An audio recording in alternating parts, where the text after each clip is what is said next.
forceful action. What's the number one risk factor in inversions? The neck, right? So we have to make sure that our students are protected on the way up and on the way down. When they're coming into or out of the poses, when they're going to get injured. Come closer to us so that you can see.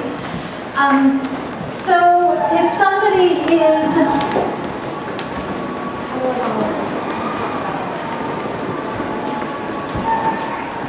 okay, variation 1. For people to learn how to come up into any of the inversions, teach them how to come out of the inversion. So if somebody is learning how to, if they're kind of kicking up into headstand, but then they're coming down with control, it's going to inform the muscles to allow them to start working to lift up.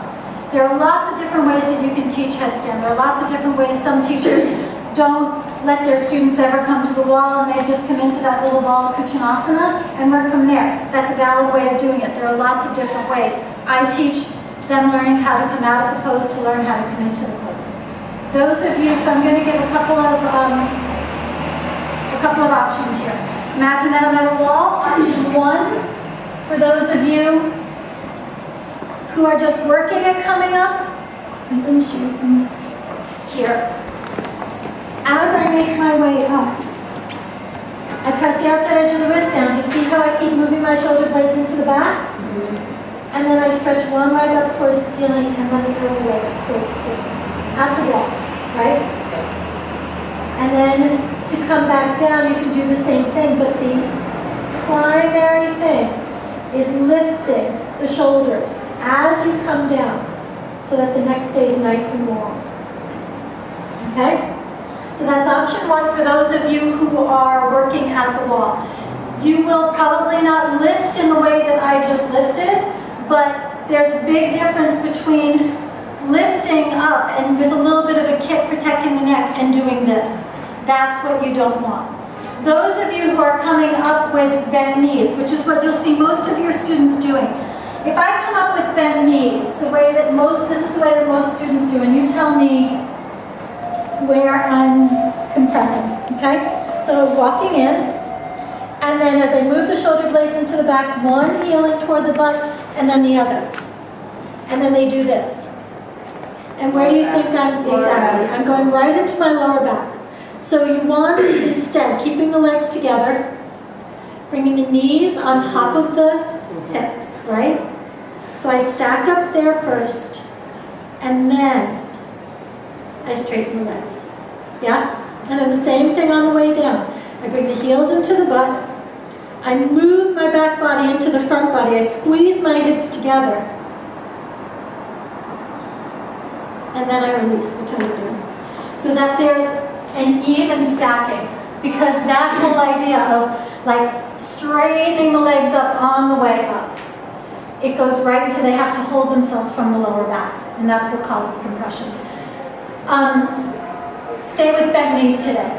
So instead of don't come up with straight legs, let's stay with bent knees. Yeah. We would still use our blankets if our next student. Yes. Okay. Yes. So you'll try with your blankets, yeah. And some teachers teach they want both legs coming up at the same time. Yeah, we're not going to do that today. Okay. Yeah. I mean, is that the ultimate goal? Well, it is, but it's also you have to be really, because a lot of people, when they come up with two legs, they tend to, in order to do that, they tend to do this with their hips, right, and bring them way over. You want to get into that same core strength that we've been working with, right? So same thing, if you work at coming down with two legs, it'll help you to inform how to lift up. We're not going to do that today, but I want you to do bent knees so you can get that idea of stacking, okay? Yeah, I show to somebody who has very tight hamstrings and cannot place the hips over the elbows. If they can't place their hips over the elbows, if they have super tight hamstrings, they're going to have to, why don't you, because I don't know. Sorry, I want you to show. Yeah. Forcing you to show. Yeah. Well, if their hamstrings are really tight, they're not going to be able to get their hips on top of their heels. So there's going to be a little bit of a, I don't want to use the word jump, but they're going to have to kind of motor themselves over to the wall a little bit. And that doesn't mean that they can't do headstand. But it means that you've got to be with them and really make sure that they're not doing this in order to come up. If they're tight in the back, if they're really tight, if they're really rounded, you're not going to bring them up into a headstand. Do you Yeah. like a block to step up? Or is that not? Yeah, no, I would do a block to step up. A bolster. A block, a bolster, a chair, or as a teacher, who did I do it to? I did it to, right, when I was helping you up. No, just come here, Carolyn. Like you're getting caught into headstand and you don't know how to do it. Curl the toes under, lift your hips up. And then walk in.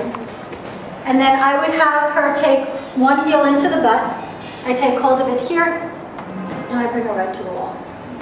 Yeah, so I use this leg to get her hips on top of her shoulders. Okay? Yeah. Did that answer what you wanted me to tell you? Okay. Thank you. Thank you.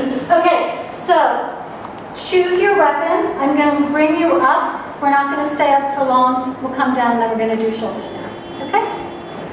Set yourselves up. If you're not agreeing today, it's totally fine. If there is a big fear issue here, you can observe instead of doing that, as well as some different variations of it, but for the purposes of time, we'll go through some of the other variations and other practices. We're going to do the one that you guys will be doing here for the most part. I actually don't teach shoulder stand as much as I used to, and I will never teach shoulder stand without blankets. If somebody is in my class and they say that they don't use blankets or they don't want to use blankets, I tell them that that's fine, but then they can't do the pose in my class. I'll give them something else to do. The cervical spine is the most delicate part of our spine. It is not really meant to be weight bearing. And without having blankets, we completely flatten. We bring the cervical spine into complete flexion. And it is not meant to do that. So it can be severely damaging to the discs. It can be severely damaging to the spinous processes. There's a whole host of neck problems that can happen as a result. So what the blankets do, we're going to set it up. I set the blankets up right at the edge of the mat. Block right in front of the blankets because that's going to help catch the sacrum on the way down. It just makes it a little bit easier on the way down. And as well, everybody's going to use a strap. You'll take the strap shoulder width apart, making a loop shoulder to shoulder. Okay. When I come to lie down, I take my collarbones around an inch away from the edge of the blankets so that when I roll over, I'm lined up. My shoulders aren't falling off of the blankets. Do you notice how my neck is free here? My shoulders are on the blankets, the back of my head is on the floor, but my neck is free. Yeah? When I roll my legs over, I'm not going to turn my head anymore because I start to place weight there. You're going to take the strap around one arm. We'll do bridge pose first here. Then you'll take the strap around one arm, right above the elbow. And then I use those muscles, right? And I bring my legs over. From there, I interlace my hands and I draw my arm bones underneath me. And then I take the strap and I bring it around both arms. From there, I walk my feet away a little bit to stack my hips right on top of my shoulders. I press the upper arms down. I take the hands flat onto the back. And then I lift one leg up, and then the other leg up. So I'm using my body. My hands are supporting. My hands are supporting my body. But do you see how I'm using my body to lift up? Pressing down through the upper arms to lift the body up. I'm not here. That's Viparita Karana. It's a different pose. I'm here. And then I'm basically just kind of supporting my bones a little bit. Right? From there, to come back down, same thing. Now, you can do this, same thing. You can draw the knees in toward the chest. Those of you who are a little bit less flexible in the hamstrings, you come here, you keep the hands here, bring one knee in toward the chest, you'll lean in a little bit, the other knee in toward the chest. Same thing. Stack the knees on top of the hips, stretch up. And then the same thing on the way down. From here, we'll take the strap off. And then we'll roll down. Now, coming out of the post. See, I catch my sacrum there, so it's nice and comfortable. We're going to move off of the blankets this way. So I wiggle myself off of the blankets so that my shoulders come off of the blankets. And I stay there. You will have to determine for yourself. I have, and I know Carolina, you do as well. Where's Carolina? Here. Right? You have your lower back, you feel it in your lower back when you come out of the pose, right? So whereas some people can be in this pose and be supported and their lower back feels fine, for me, I'm feeling it even here. So if you're feeling your lower back, instead of coming this way, shoulders off, you're going to go this way and release the lower back, and you can take the block underneath your head and then feet wide, knees tucking in towards each other. Okay, we'll stay there, and then we'll come into a twist, and then we'll come into Shavasana. Okay, so Jean Marie, Yeah. if we cannot touch the floor and plow, you're saying it's okay to just bend your knees and... If you can't touch your feet to the floor and plow, who can't touch their feet to the floor and plow?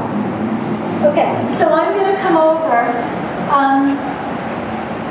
Carolina, I'm going to roll over. I'm going to put my feet on your thighs so that this is how you would support somebody. And you can do this at the wall as well, but this is what one of us will come over to both of you. If somebody can't get their feet to the wall, to the floor, and there's no wall available, I lift up and then I come closer, I place my feet on her thighs and she presses in so she becomes my wall. I shouldn't have just turned my head. And then from there you can stack up and then you can lift one leg up and then the other. And then same thing on the way down. So the reason why we're doing halasana is to organize the shoulders under. That's why we want to place the feet. That's why you don't want to lift right away the legs up, because then you're going to end it up here, the shoulders. Yeah, here. And also to get the hips on top of the shoulders. Yeah, so the feet are going to the floor, so you can do this, and then you can stay with this when you kind of the shoulders and rather than this. Yeah. Does that make sense? Mm-hmm. Yeah. So we cannot miss that part. Right. Okay, so 2 blankets now. We'll come around and look. Some of you, if you're more petite, you may not need 2 blankets, but we want to maintain the natural curve of the cervical spine. So we'll come around with 2 blankets right at the edge. This is the folded edge. This is the fringed edge. We want the folded edge. Block in front. Make a loop with your strap shoulder width apart. Shoulder to shoulder. Arm width.